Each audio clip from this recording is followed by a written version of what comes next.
Go ahead. Well, Mr. Dyer, I didn't really want to present an argument to begin with, rather just to clarify your position so I don't end up strawmanning you here. Bismillah ar-Rahman ar-Rahim. Alhamdulillah wa salatu wa salam ala Rasulullah. Do you concur with Basil the Great's understanding of the distinction between ousia and hypostasis? Of course. Every Trinitarian has to hold to that. Yes, I mean, there are, of course, different conceptions of the distinction. Like, for instance, Aquinas has a very different understanding of the distinction. He just sees it as relational. So, well, I mean, the Orthodox Church is right. We don't hold to Aquinas. So, I'm Orthodox. Then, if you know that, you should know that I'm not going to hold to Aquinas' view of it. Yeah, there's different people who are heterodox in some respects. So, is this Jake? No. It sounds like Jake. No, it's not Jake. I'm definitely not Jake. Jake is more. I'm Salafi. He's very. Okay, go ahead. Very philosophical and. Yes, so we do affirm the distinction between nature and hypostasis. So go ahead and present whatever argument you'd like. All right. So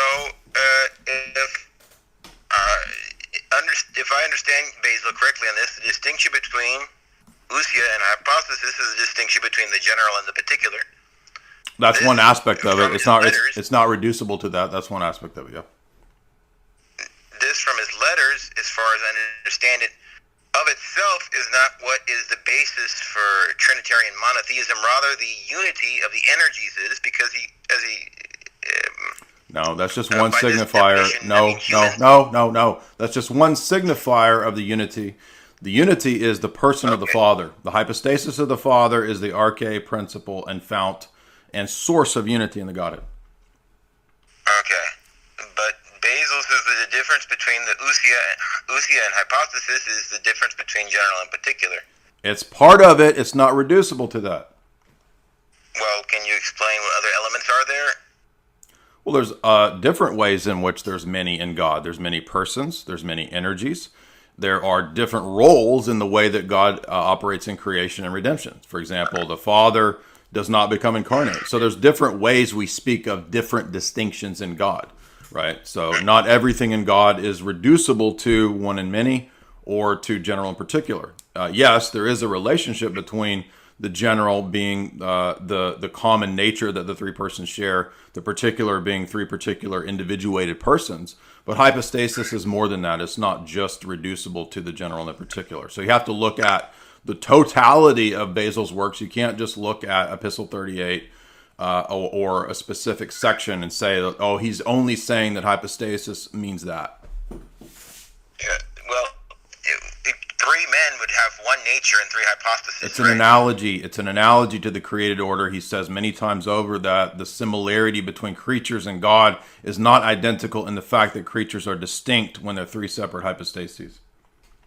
Right, and as far as I understand it, the big distinction is that three different creatures would have completely separate energies, whereas in the Trinity understanding, they all have a shared energy. No, you're confused, because in one sense, all human beings have the same energy because they have the same nature, but they have different energies in the sense that I instantiate human nature individually as an individual hypostasis. But in one sense, we have the same nature considered as actions of nature itself, or nature qua nature.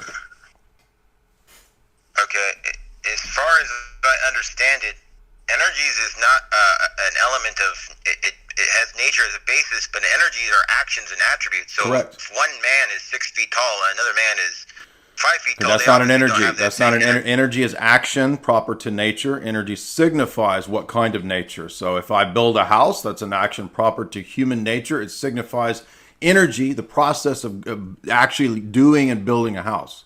Right? But the energy is distinct from my nature. It's not identical to it. The energy of building a house is not identical to me.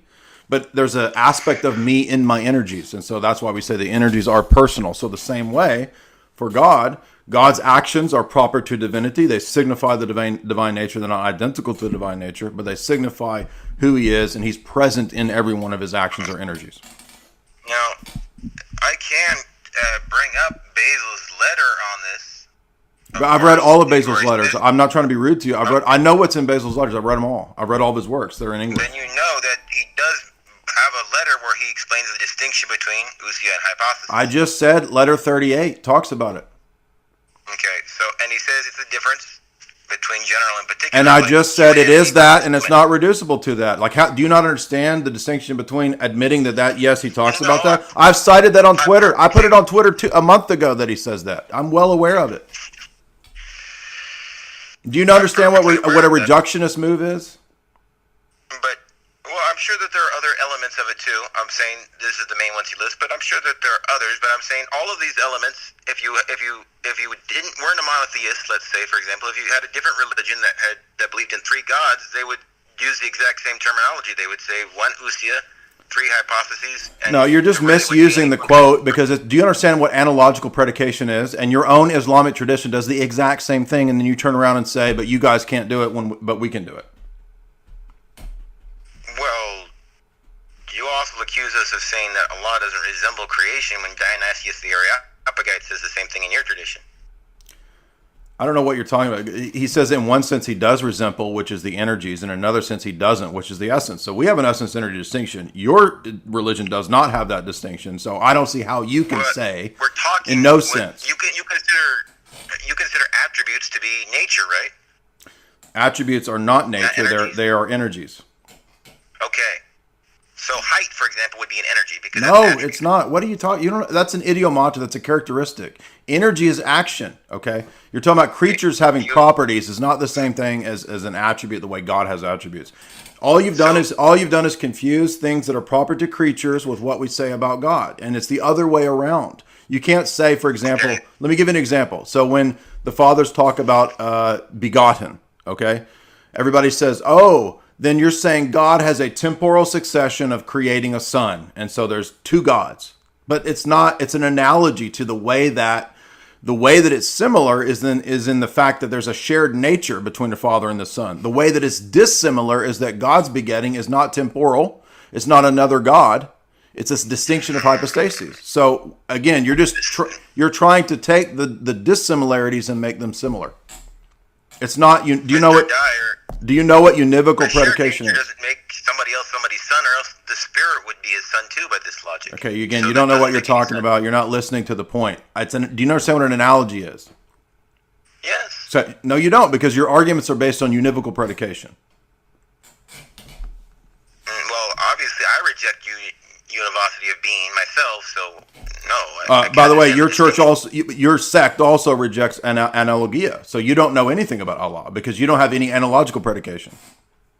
Now, before I can respond to this criticism, we have to clear something up. When we talk about God's attributes or properties, are those his nature or his energies? Are you asking me, or are you talking about your position?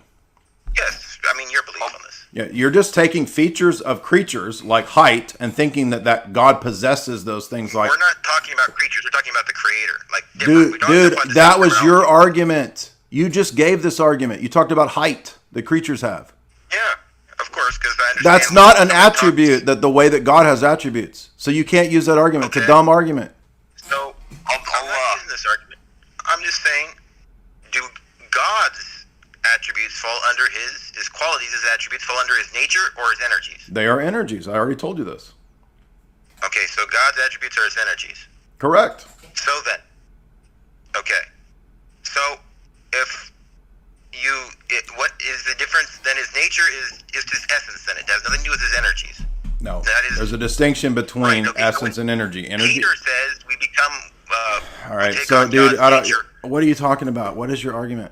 In the Bible, in Peter's epistle, he says we join to God in his nature. No, the word there is talking about that we are made divine. It doesn't say how we're made divine. How we are made divine is covered in the rest of the text that talk about how we're made divine, which is by the energies. But he uses the word nature. It's just the word. Yeah, we participate in divine life, and so the energies come from the divine nature, but they're not identical to it. So by nature, he means the essence? No, he means the energy.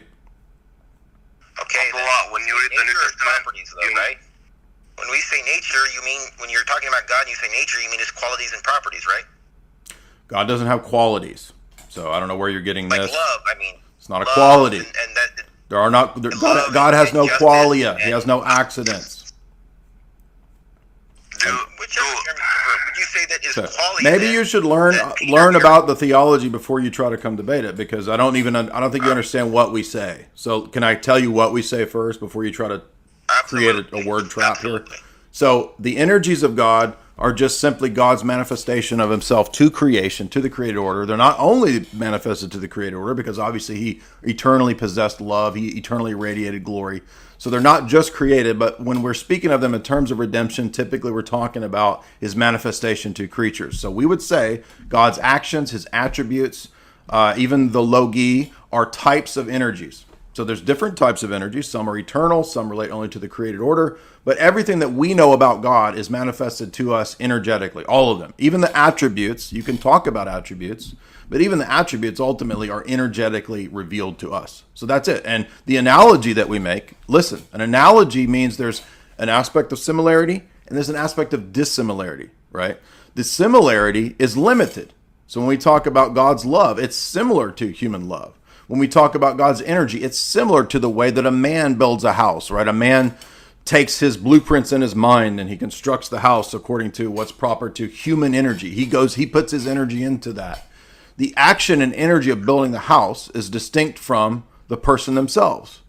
But that action or energy is manifesting or proper to human nature, just as all human actions are.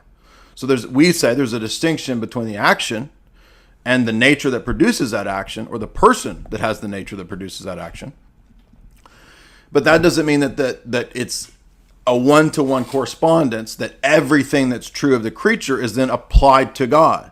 How do we know what's applicable to God and what's not? Well, that's where theology comes in. Theology tells us the way in which analogy is applicable and isn't applicable, right? So in one sense, yes, we can predicate positively, cataphatically things of God because he's revealed them to be so. God is like us in that he possesses attributes like being a father, like being merciful, like being a judge, like being provident, right? All of these things are similar to the types of things that humans do. But obviously he infinitely transcends those things too, because he's uncreated, right? He's not temporal. He's atemporal. Even though he can act in time and space, he transcends even the positive predicates. And that's why we make a stress on apophatic theology. So when we use words like cause, the Father as the cause, it doesn't mean temporal cause. It doesn't mean beginning in time. We mean and say over and over that he's eternally the cause of the Son. He's not eternally the cause of the world. And this is Athanasius' whole debate with the Arians, to distinguish between the eternal begetting of the Son and the creating of the world ex nihilo in time. So I'm just trying to tell you that we make clear where we make positive predication and where it stops. Very good. So then the question is, are qualia nature or energy? God doesn't have for quality. God? I don't know where you're getting. God doesn't have qualities. He doesn't have qualia. He doesn't. No. Okay. So mercy isn't a quality. Mercy is an energy. Okay. So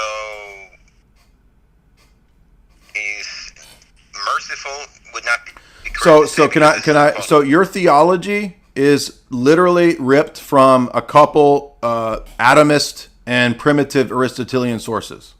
All of that theology is ripped from the Greeks. You import it into the early Islamic tradition, and that's all you have, right? Are you an occasionalist? Mr. Dyer. All right. He's not going to answer. He's gone. Just, all right. I don't accept any of the Ashari use of the Greek thought. It's very, very different. I mean, you're talking about qualia. You're talking about qualia, so I don't know where you get this idea. Don't be careful. I mean, I'm not here coming saying, your theology is this and that. I mean, I might say that in other contexts, but in a debate, I maintain a level of civility. I don't go, you're just a bunch of pagans and things like this, because this is not a correct way. I didn't say you're a bunch of pagans. I'm talking about the early development of your philosophy. You're trying to do philosophy right now. So you're saying I don't do philosophy. You're trying to do philosophy, talking about qualia. That's from philosophy, right? Philosophy is obviously can be very ambiguous. By philosophy, I mean falsafa, obviously. Okay, where does the notion of qualia come from? Do you think that the Quran is the beginning of the discussion of qualia? No, actually the correct terminology from my perspective is asma wa sifat. His names, his being and his names. These are his naming qualities, or however you want to particularly translate that as. But I don't agree with the introduction of Greek thought into Islamic theology. That's something that I oppose in my aqidah. The idea of people having qualities or characteristics is not something that the Greeks invented, or that. Okay, so do you agree? So do you affirm? Not to be rude, but the term isn't qualia. Qualia doesn't have to do with qualities. Qualia is a technical philosophical term in philosophy of mind that means the qualitative, subjective experiences of what it's like. Well, it has to do with sense data, right? And he's talking about the properties of created beings, and he's thinking that the characteristics or properties of created beings is the way that God possesses. So he thinks that a property is identical to an energy. Look, just to be clear, you understand that I don't subscribe to any Platonic conception of being. I didn't say you're talking about it. To the work of. I know, but I mean, when you're talking about this distinction where you just have the phenomenal and the nominal, distinction between quality and essence. I don't make the. I'm sorry, I'm not trying to be rude to you, but where did anything to do with Kant come up in this? I'm not. Look, because you said empirical, because somebody can have a characteristic that's not empirically identifiable. Like somebody, for example, can be a very good person without any empirical data on that. They could have good intentions. These are called the unseen, and there can be unseen qualities. So I don't understand how this relates. How does this relate to what we're talking about? I'm lost. Well, when I said qualities, you corrected that to quality, and then later on you clarified and said that God doesn't have qualities within Orthodox theology. So again, qualia is a very broad thing. You can go back to Cicero. I mean, this is an ancient term that's broad. I don't know what sense you're meaning it here. So what you referred to was properties or attributes or characteristics or idiomata, right? Like I have a snub nose, and so therefore I'm going to say that if I predicate that of God, then that's an energy. No, me possessing a snub nose is not an energy. All I was trying to do is tell you that what you're calling idiomata or characteristics are not the same thing as energies. Okay, very well. So if we're clear, then when we talk about God's nature, the way Peter referred to it, he meant his energies, not his essence, correct? No. Again, you're haggling over a term that's just talking about the way that we're united to divinity. It's through the energies. Well, because nobody teaches that we're united to the essence of God. So if you're trying to use that as a proof text that we're teaching that you're united to the essence of God, no, nobody says that. No, of course. I'm not trying to put words in your mouth. I'm trying to clarify the terminology because I think you'll agree that clarifying terms is very important. I mean, this is a huge issue in a lot of ecumenical councils, how terms have to be used. So I have to understand when you say nature, like the way Peter says nature. Okay, but what you're not aware of is that not every term in the New Testament is the same and identical later on in the conciliar usages. Okay, so there's different senses at the time of the biblical writers when they, for example, talk about hypostasis. After the Cappadocians, hypostasis takes on a more technical and nuanced sense. I see. So you're saying that Peter uses it to mean energies, but in a general sense, later theology, it's more specifically means essence distinct from energy. No, it's no different than if I said we're united to God. Okay, and then well, how are we united to God? Are we united to God's person? Are we united to God's energies? Are we united to God's essence, right? I would specify later on, and that's what happens in the clarification that Orthodox theology does later on. It specifies how we're united to God, or to the divinity, or to the divine nature, and how is the energies.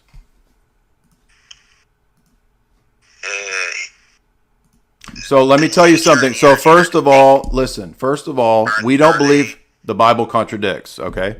So you can find a verse here that you can set against the rest of the teaching of Scripture that will appear to contradict, and every heretic does that, right? We believe in a holistic canonical interpretation. So I'm going to look at all of the texts that talk about the energies, which is dozens of texts in the Old Testament and the New Testament, that's going to inform how I interpret 2 Peter. I'm not going to take 2 Peter out because it uses the word ousia or phusis and say, oh, that only has one meaning in one sense. That's the word concept fallacy. You don't just take a Greek word out of the New Testament and say it only has one meaning, therefore I've sort of collapsed or contradicted Orthodox theology. It doesn't work like that. There's a whole debate for centuries. And by the way, at the time of Nicaea, the way hypostasis is used is clarified after Nicaea, and it takes on a more technical sense. Go ahead. Okay. Mr. Dyer, I'm not trying to pull like a gotcha or anything like that. I mean, there's no point in that. There's nothing beneficial from that. I don't believe that you're not trying to pull a gotcha, but go ahead. Well, if you don't, then at least keep it to yourself rather than making some sort of negative insinuation about me. You're obviously in here as a Muslim to debate, so to come under the pretense that you're not here to debate is dishonest. I was asked by a Christian to come here to talk. I don't have any control over that. So do you want to have an argument? I'm not here to give you a hard time. I mean, I can, but I'm not going to do it in this context in your own server, like talking to you, like. Well, I gave you the floor. So, again, you can have the floor again. Present whatever you want. Okay. So, since it seems like this term is somewhat ambiguous. Which term? Nature. So, again, your own theology, even if I don't exactly know every nuance of your Salafi system, but I assume you have some kind of apophatic theology. Most of Islam does. You'll find that our theology is very different from other theology. Like Ibn Taymiyyah, for example, doesn't believe that the Quran is eternal. There's a big difference. Yeah, well, I mean, there's a million different, schools of Islam, I know. So there's not apophatic theology. I mean, no, not really. Rather, okay. So Allah does bear a similarity to creatures, then, for you. I wouldn't really call it a similarity. Well, the Quran says he bears no similarity. So which do you affirm? Yeah, I'm being very careful because I have to be certain what you mean by terms. But if we say, for example, that Allah exists. Well, you tell me what it means when the Quran says he bears absolutely no similarity to creatures. I will, inshallah. So when we say like something exists, we generally mean like it has like spatial dimension and temporal existence. Like if we say Winnie the Pooh exists, so that's something that applies to creatures, right? Yes, but when we say like so that's an analogy. So now you've brought Allah down to creatures. So, when we say Allah exists, we obviously don't mean the word is completely different. Like when we say Winnie the Pooh exists, so if it's completely different, then it doesn't tell you anything about Allah. That's what I've been saying for months. If you want to give me the floor, then let me finish, and then if you find any things like objectionable, you just said it's completely different, which refutes the whole point. Mr. Dyer, is it completely different or not? If you're in good faith, then let me explain it. But if you don't want me to, you have the floor. Explain it. But you're not going to sophistically talk around it. Explain that objection. Okay. If I have the floor, it means I can talk for a minute or two. If you're gonna debate me about debating, we're not gonna do it. Explain the argument. So, when we say that something in creation exists, we mean it has temporal duration and spatial dimension. Yeah, you already said that. And we would say it doesn't. Yeah, we already covered that. Exist. Right. So, but we say that Allah exists, yet He doesn't have any spatial dimension or temporal duration. Yeah, so that's absolute dissimilarity. Yes. So there's no. Okay, so it doesn't tell you anything about Allah. Well. Yeah, so the whole thing doesn't work. That's what I've been telling you for months. I don't know why you guys can't get this argument. It's a very simple argument. How do you know anything about Allah if that's the case? Well, it's very simple. We know what He says. Now, if you're no, that's not an answer. That's not an answer to the objection. We know what He says. You just restated the position. How does that explain the objection? Okay, Mr. Dyer, correct me if I'm wrong. Please do. But you just make the argument. Stop using my name. This is not neurolinguistic programming, dude. Just make your argument. You don't think that He has any spatial any spatial dimension or temporal existence except for the incarnation either, do you? I think that he does bear a similarity to creatures. That's what analogical predication is based on. Spatial dimension or temporal existence. There's a similarity there's a similarity to the things in creatures like love, like mercy. You think he has width and depth? No, again, your response is based on univocal predication. No. The energies do come down to us. The essence does not. You mean it? He exists in a way completely different than when we describe. No, it's not complete. It is not completely different. It's analogically the same and different. Well, would you agree that when we say something exists, in a normal sense, we mean that it has spatial dimension and temporal duration? We don't have to use existence. Talk about Allah's mercy. Talk about any of the other 99 names. Aren't they likened to creatures? But you have to start from the predicate. No, I want you to talk about the other. No, because you can sophistically get around the existence argument, which I don't think you consistently can. But what about mercy? What about love? Well, our mercy and love are hormonal sensations, and No. When it says Allah is merciful. Yes. Okay. What is the? He's experiencing a hormonal sensation. I know that nobody is attributing to God created properties. But when you name and predicate of God, you're using created concepts and words. That's the whole point. But your argument, your system says that there's no similarity between Allah and creatures in any sense. And so all of the predication that you use, the 99 names, don't work. They don't tell you anything. It's a very simple argument. I just pointed out, though, your theology agrees on this. No, it does not. That's the essence energy distinction. I don't know how many times I have to tell you this. Dionysius doesn't know. He teaches. No, he doesn't. He teaches the essence energy distinction in divine names very clearly. He says the processions. No, he doesn't. He says the processions come down to creatures. Yes, he does. I've read the divine names. He says the energies are likened to creatures. Do you want me to go get the chapter and show you where he likens the creatures to? Yeah, because I know what Dionysius says. Mystical theology says, even I'm talking about the divine names, dude. The divine names. What you're talking about is what's true of the essence of God. We believe that you can't predicate positively of the essence of God. So how do we know God? Letter 234 of Basil. The energies come down to us. It's the same thing that Dionysius calls the processions, and he even uses energies in the divine names. Again, let's just keep it simple. He says you can't even ascribe existence or oneness to God according to him. The essence. Do you not understand that he himself makes the essence energy distinction? Of course. This is his main contribution. Yeah, so the things that we can't positively predicate refer to the essence. The things that we can positively predicate refer to the energies. Good, okay. So, do you, to make it clear... how many times do we have to make it clear? In Islamic thought, qualities like merciful are different from actions. How is that answering the question of predication? I'm making a very simple argument to you about predicating about Allah, and your own system qualifies and says you can't positively predicate of Allah because he bears no similarity to creatures. If he bears no similarity, then your words and your concepts, which are creatures, don't tell you anything.